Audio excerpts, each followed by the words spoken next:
Assalamualaikum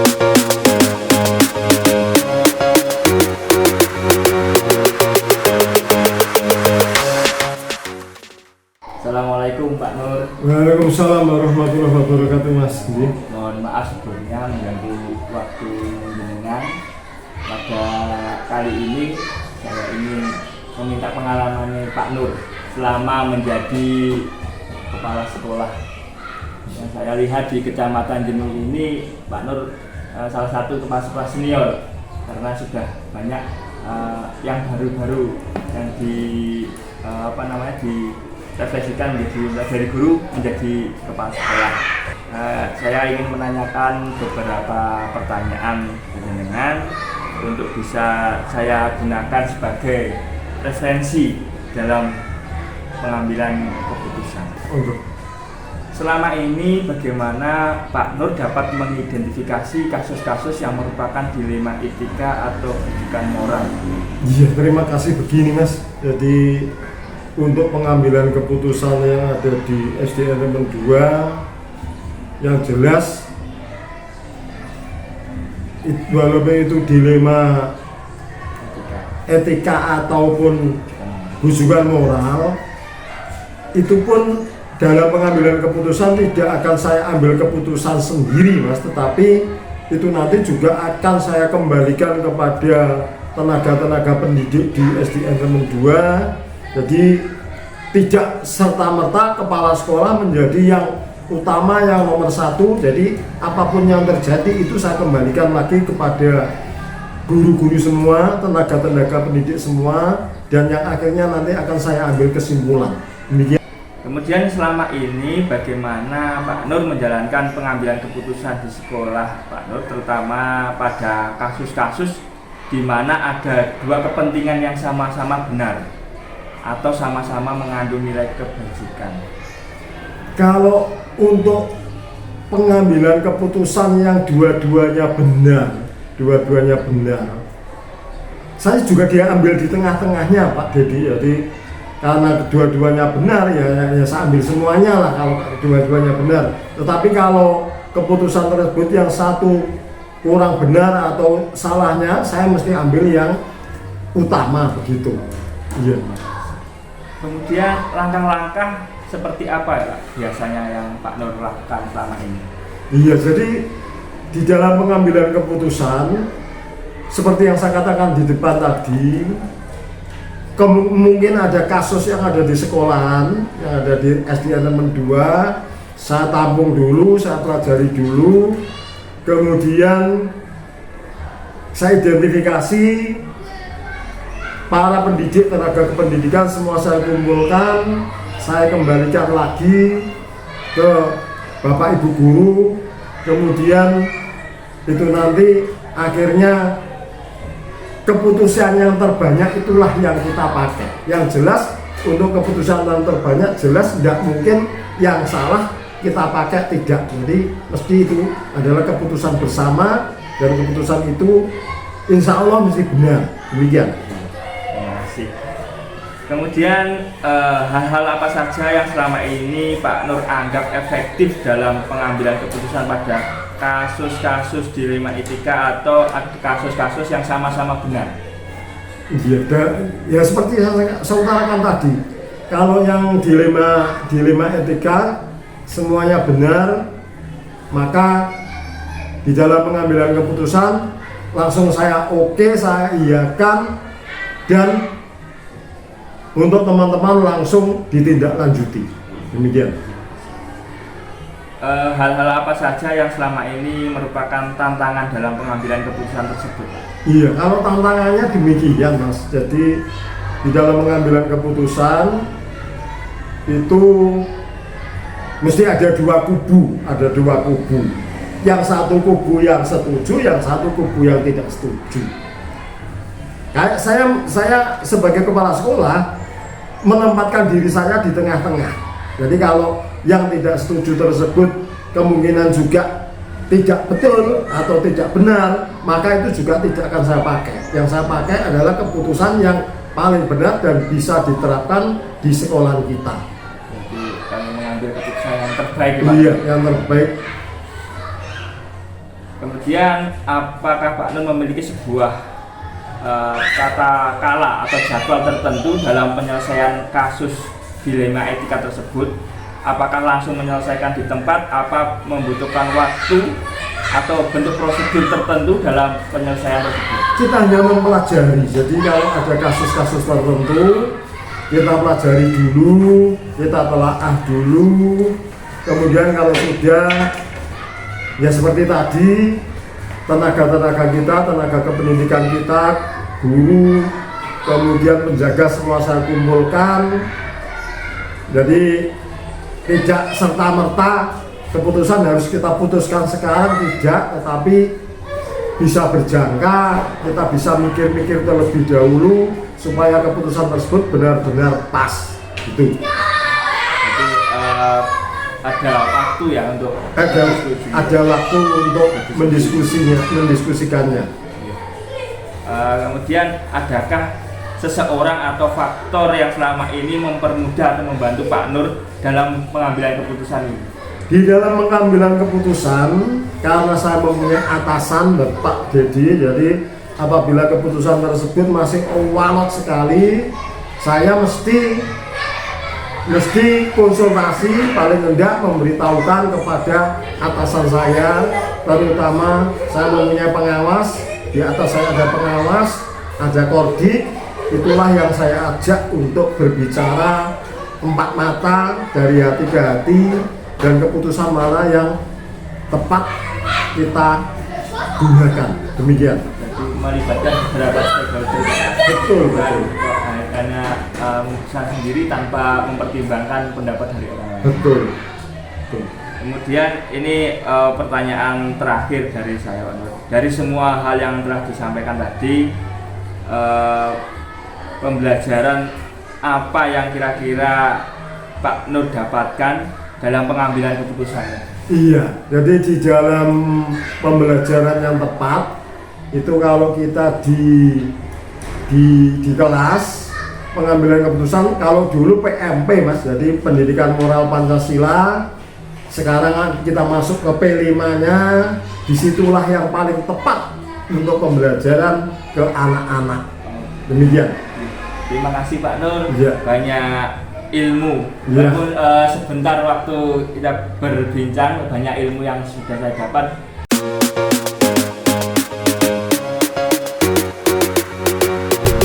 Pak Umar. Waalaikumsalam warahmatullahi wabarakatuh. Terima kasih atas waktunya, mohon mengganggu aktivitasnya. Pada kesempatan kali ini, tujuan saya kesini ingin mencari informasi pengalaman panjenengan sebagai kepala sekolah. Saya kirakan panjenengan kepala sekolah yang muda, yang energik, jadi saya ingin mengetahui pengalaman-pengalamannya untuk bisa saya jadikan pembelajaran untuk nantinya menjadi pemimpin pembelajaran di kelas. Ini menanyakan pada jenengan beberapa pertanyaan mengenai dilema etika dan rujukan moral. Yang pertama, selama ini bagaimana Pak Umar dapat mengidentifikasi kasus-kasus yang merupakan dilema etika atau rujukan moral? Terima kasih Pak Dedi. Jadi mungkin saya juga sebagai kepala sekolah baru ya, masih banyak sekali hal yang perlu saya pelajari. Tapi walaupun baru, terus terang banyak hal sebenarnya setelah saya jadi kepala sekolah itu memang pembelajaran baru terkait dengan dilema etika. Jadi untuk mengambil sebuah keputusan di mana perlu sebuah pemikiran, dalam artian tidak langsung saya berikan jawaban, tapi harus saya pelajari dulu untuk setiap permasalahan mesti saya harus ekstra hati-hati ya. Untuk yang terutama yang tadi dengan sampaikan untuk terkait dengan dilema etika yang sama-sama menguntungkan ya. Dilema etika adalah suatu permasalahan yang di mana kita juga harus betul-betul di mana ada dua hal yang menguntungkan, tapi tetap harus ada yang diprioritaskan, ngoten nggih. Betul. Ya, jadi untuk itu biasanya saya ini kejadian juga sering saya untuk di mana ngambil keputusan dua ini seperti apa ya, berat memang. Tadi beberapa ada yang saya lakukan di saat itu. Saya kalau memang sifatnya itu ndak apa ya, ndak mengandung apa ya, tanggung jawab yang berat, insya Allah ya akan saya tidak perlu harus berpanjang lebar untuk memutuskan. Tapi sifatnya kalau ada rangkaian dengan hukum dan sebagainya, saya harus musyawarahkan. Berarti betul nih Pak Umar, berarti ada langkah-langkah tertentu Iya. atau prosedur tertentu yang seperti biasanya Pak Umar lakukan selama ini, ada langkah-langkah tertentu. Iya. Mungkin bisa disampaikan sedikit saja langkah-langkah untuk pengambilan keputusan tersebut. Ya, pertama langkah saya kalau ini tadi loh yang saya sampaikan, kalau ada rentetannya dengan hukum itu mesti saya akan agendakan. Tidak langsung saya putusi, tapi saya buatkan apa ya istilahnya, telaah dulu, tak pelajari dulu. Jadi tak pelajari dulu, kemudian setelah saya yakin, kalau saya minta masukan dari teman-teman dengan permasalahan-permasalahan itu, akhirnya insya Allah baru nanti tetap plus minusnya nanti saya juga sebagai apa ya, yang bertanggung jawab nanti akan saya putuskan. Tetap nanti langkah-langkah itu biasanya saya pelajari dulu, berarti pelajari dulu. Kemudian kondisi juga secara kejiwaan harus kondisi yang tenang, ya tenang. Jangan seperti ada permasalahan di rumah, mungkin ada permasalahan yang apa kemudian ngambil keputusan. Itu yang saya lakukan. Jadi di mana saya ada toh kadang emosional, kadang ada apa menyebabkan itu saya ngambil keputusan enggak. Jadi saya harus kondisi tenang, kemudian saya pelajari dulu. Biasanya permasalahan itu saya pelajari dulu, saya minta masukan, kemudian minta saran, biasanya orang yang seperti itu, baru nanti saya putuskan. Nah, kira-kira tantangan yang selama ini jenengan hadapi dalam pengambilan keputusan itu seperti apa? Ini sepertinya tak kasih contoh ya, seperti ini. Ini sifatnya ini tak cari contoh kasus yang sangat mudah sebenarnya untuk mengambil keputusan bagi saya. Tapi kan ini contohnya penutupan jualan, ya penutupan jualan.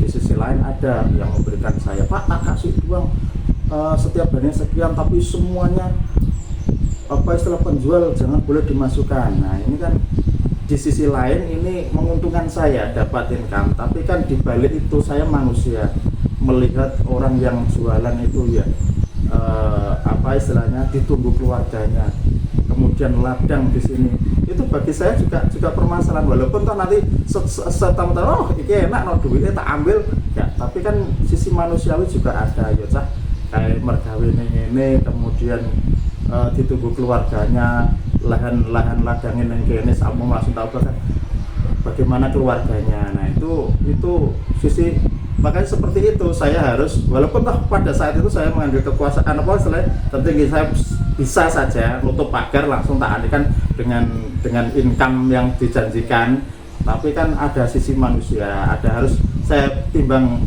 apa ya, oh iya kalau ini saya kan saya memutus rezekinya orang. Nah itu lebih baik saya komunikasikan dengan penjual, dengan itu gimana lebih baiknya seperti apa, atau nanti semuanya di luar, kemudian atau nanti kalau pengen kebersamaannya ya jangan memperberatkan salah satu gitu.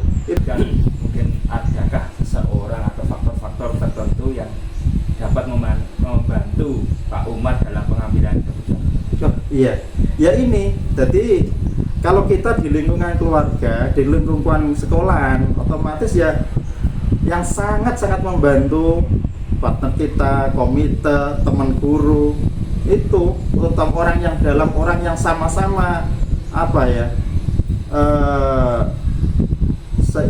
untuk bekerja kita, untuk kesuksesan kesemuanya. Kalau kita lingkupnya kerjanya di sekolah, ya kita libatkan gitu. Untuk pengambilan keputusan yang melibatkan stakeholder Pak, itu ada jadwal tersendiri dalam pengambilan keputusan apa saat itu juga Pak dengan mengambil keputusan? Kalau dengan sifatnya tadi apa, stakeholder, ya tetap saya agendakan Pak, karena tidak semuanya orang itu pengangguran, berarti semuanya punya kegiatannya sendiri-sendiri, terutama dengan komputer.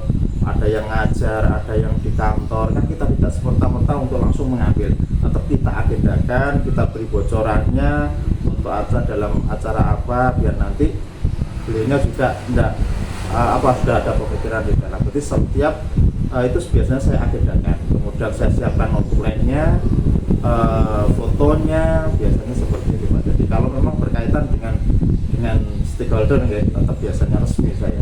Kebijakan pembelajaran apa yang Pak Umar petik dari pengalaman Pak Umar selama menjadi kepala sekolah dalam pengambilan keputusan di lima etika? Satu, bagi saya alhamdulillah menambah kedewasaan. Kedua, hati-hati. Kemudian ketiga, itu kita, ya apa yang kita lakukan harus siap untuk menanggung jawabkan gitu. Jadi memang kita sebagai leader, ya itu sudah menjadi beban kita, menjadi tanggung jawab kita untuk mengambil keputusan. Plus minusnya tadi yang saya sampaikan memang ada, ya, tapi kita jangan takut untuk mengambil keputusan selama itu sesuai dengan aturan. Dalam artian dasarnya ada, kita harus dasarnya ada. Kemudian ya itu tadi kita melangkahnya pada dasar atau aturannya. Kalau kita melangkah mengambil keputusan ada dasar di undang-undangnya atau apa, insya Allah kita tidak akan salah langkah. Terima kasih ya Pak. Jadi mohon maaf mungkin barangkali saya salah mengatakan, karena ya itulah yang saya lakukan. Memang saya baru tapi memang permasalahan itu luar biasa. Jadi semakin banyak masalah mungkin mendewasakan kita, mendewasakan, kemudian kita juga insya Allah tidak gagap, dalam artian lebih keberhati-hatian itu lebih. Jadi seringnya ada masalah itu memberi pembelajaran bagi kita untuk